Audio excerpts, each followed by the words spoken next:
beautiful people, it's Bridget. Welcome back. Hope you're having an awesome day, and today's video is going to be a review of the Anastasia Beverly Hills Eyelid Primer. I got the little mini version here. This is retail for $13, or it's $23 or $26 for the full-size version, but I got the mini one to test out for you today. I'm going to use it today to create this little cut crease eye look. We're going to do this eye look together. I'll let you know what I think of it, and I'll also compare this formula compared to a concealer and to the Makeup Revolution cut crease canvas, so you can know about the consistency and what I think of this compared to other products. So without any further ado, let's jump into the video. Alright, hello, let's get started doing this eye look. So I'm going to take the Sigma Nightlife palette because I haven't tried this one yet. And I'm just going to do a simple eye look because I am going to do some important stuff later. I'm going to start off with this shade. I can't tell if that's a matte or not. Let's have this little yellow shade. I'm just going to buff over the crease to set the little bit of eyelid primer that I have. I do enjoy a cut crease look. I think they're very cute, but I am not good at it, and I don't claim to be. So if my cut creases are not exact, they're not like Yuki level cut creases and stuff, don't judge me. I'm here to test the quality of the product, not the quality of my skill set here. But yeah, the next shade I'm going to take is this kind of brown. This definitely isn't matte. I'm just going to buff this over the crease as well. I'm going to do a little subtle crease moment, and then we'll put some silver on the lid. I think that's what I want to do because I'm wearing navy, so I didn't really know what kind of look to do with this dress. Next I'm going to take this dark brown, this chocolatey brown, and I'm going to darken up the outer corner. Moving along pretty quick to this eye look. I don't think I want anything crazy complicated, but I just want to test out the products because I talked to someone while I was buying this, and they said that it's basically concealer. And I was like, I mean, I don't want it to be concealer. I want it to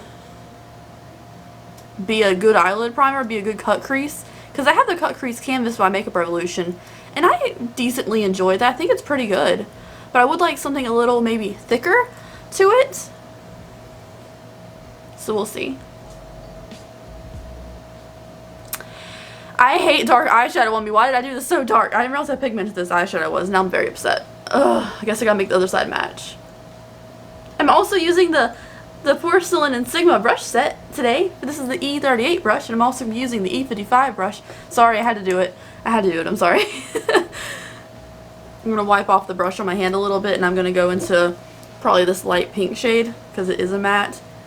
I'm gonna try to blend this a little bit because my blending skills today are just all over the place. My face is already very sweaty. So I don't feel like this is the best filming experience of my life today, but we're going to try and make it work. Alright, so now I'm going to try to correct all of this mess on my eye. I'm going to take the eyelid primer. I'm going to take it on this little NARS number 7 brush. I found it a long time ago at TJ Maxx, and I really like it. I don't know how much I need. So here's a dollop. Do a dollop of Daisy. Isn't that a sour cream commercial? Ooh, this is really wet compared to what I thought it was going to be. Okay, so I don't think I needed this much. I'm going to try to spread it on both eyes. Okay, that seems okay. It seems like a lot though, to be honest. So I think I'm going to wipe off the excess on the brush on my hand. Just still a bunch, so I'm just going to go ahead and do this. Also, I've seen people do this. Kind of told you where your hood stops to cut it. But one of my eyes is so much different than the other. So even if I do it a million times like that, this one's always higher. So, whatever. They're not going to be even. It's fine. And this is basically a concealer, it feels like. It's not as thick as I wanted it to be. It's very wet. But we'll see. Let me do this, blend it out, and then I'll see how I feel about when there's not excess product up here. Let me get tacky for a second, I guess.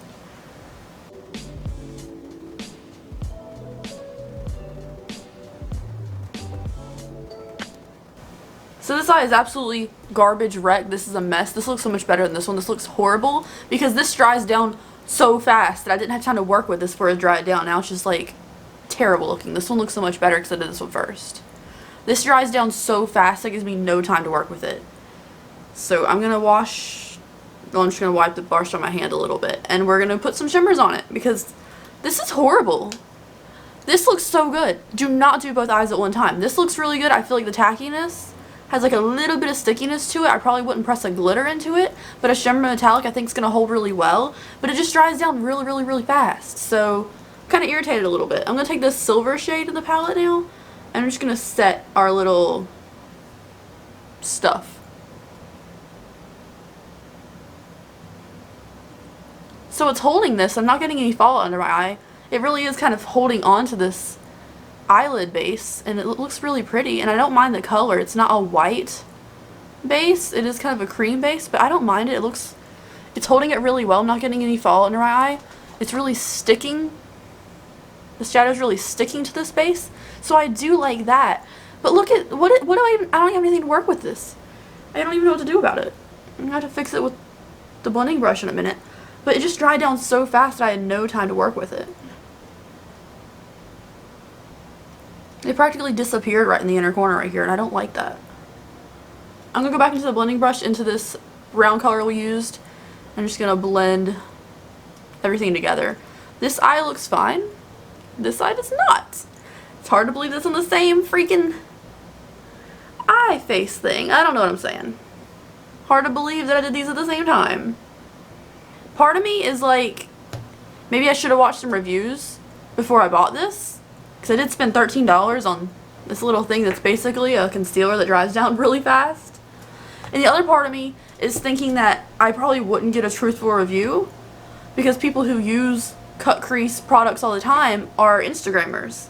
And Instagrammers get on Anastasia Beverly Hills PR list. And then they might not be as honest. I'm not saying that people get PR can't be honest, because clearly you can. But the hype about this product is not how I'm feeling right now. This looks like I've worn it all day and I want to go wipe my face off. This looks decent. It's not my best work of all time, but like, I'm not mad at this with a good lash on. This, however, it's a bummer, to be honest. So for the lower lash, I'm going to take the shader E55 brush. I'm going to take, yeah, I guess we'll just do this brown again, and I'm just going to buff under the lower lash line, and then I'll put on some lashes and mascara, and we'll talk about this a little bit. Alright guys, so this is the finished look. I put some lashes and lipstick on, and this is what it looks like. I'm okay with this one. This one looks okay. This one, we're not friends. This one, it's not friends. It's like a dumpster fire, again, like my eyebrows are sometimes, but instead of a dumpster fire with the eyebrows, it's a good dumpster fire, like I can get away with it from a distance, because a dumpster fire is very contained. And I feel like this one's kind of contained to like staying in its own lane while this one's having its moments. So let's go ahead and talk about what I think of the eyelid primer. So I do want to compare it to some other products, give you like an idea of the consistency, seeing what you're maybe familiar with. But as far as the eyelid primer itself, I'm going to go ahead and say it's okay, but I only think it's okay if you know how much to use. I know I've seen on Twitter and stuff you only need like a little teeny tiny amount, but you need to like put it on a plate. Don't put it on your other eye if you use too much of it, or just like really know how much you need and not squeeze it too hard, because you get too much and you try to put in this other eye, it's going to dry down really fast on the one eye you're not working on at the moment, and it's going to end up like this. It looks really crappy, and a lot of you guys are probably going to leave me comments saying this was like human error, and of course there is always a degree of human error with these kind of things, but when something, a concealer is drying down, you're just trying to make it work and like fix it really fast. This is what happens, and it is really unfortunate. I did not have time to work with it, or if you're really fast at cut creases, maybe it'll work for you just fine on both eyes at the same time. But I think for me, I'm going to have to do one eye, then put some in the other eye, just make sure I don't squeeze out too much product, because I didn't know how much I'd need. But let's go ahead and test the consistency with like some other products. I'm going to put it over a tattoo so we can see the coverage of it. So the Anastasia, there's a little droplet there. Then we're going to take the e.l.f. Camo Concealer, because a lot of people use this for cut creases, because it's affordable and it's kind of a thicker consistency. I'm going to take a little bit more than that. And then I'm also going to take the Cut Crease Canvas from Makeup Revolution. And this is a brush tip, which I like this product for the cut crease canvas. It's very nice and it works really well. I've been using it a lot. Every time I do a cut crease, I've been using this. But I don't want to use the brush that's in here. I want to use a separate brush because this picks up way too much product than you need. So let's go ahead and blend out the Anastasia. No, this is the cut crease canvas. There's the consistency of that one. It's pretty opaque, but it's still pretty see-through and it's a little wet. So this one is the Camo Concealer, which is really good. It's a concealer, so it's covering everything, but it blends out quite nicely. And then this is the Anastasia one. You may be wondering why I didn't show myself blending this one out. I said it was the wrong thing. But this is the Anastasia one. So it's very comparable to the e.l.f. Camo Concealer, but it's a little more liquidy. But I still think it has pretty decent coverage compared to the Makeup Revolution one right here, which is not that opaque. This is the Anastasia one, and it looks pretty decent. I'm going to take a little bit on my arm so we can see it blend out on its own. We'll just test a little bit on my hand here with the Anastasia one, because I feel like the other two are pretty straightforward. But this is... I need to paint my nails, I'm sorry. This is liquidy. So it's very wet, it's very liquidy. But it has good coverage to it. And then when you blend it in, it feels a little thicker. Like when you spread some of the excess product out, it starts to get tacky and kind of thick already. Which I don't mind, but it does dry down really fast. So overall, I think the Anastasia Cut Crease Canvas is very nice. Well, it's an eyelid primer. It's not a cut crease canvas. This one's the cut crease canvas. But it's basically for cut creases or a good eyelid primer. I think if I had this on a beauty blender and was just basing all of my lid not doing a cut crease with it, it'd be a great eyelid primer. I think using this all over the lid and then starting your eye look, you like spread it out with a sponge, it would be great. But for cut creases, I think you need to be very careful with the timing of the product because it does dry down quite thick. I mean, not quite thick, quite fast, and it is pretty decently thick once you blend it out. So it's all about timing with this product. I don't think I'll buy the full size one. I think I'll keep continuing to use the small one. If you guys want to see me do a look where I start this out all over my lid instead of using it as a cut crease thing, and we see how it works as that kind of base, let me know. I'll certainly do that for you. Thank you guys so much for watching today's video, and I will see you in the next one. Bye guys!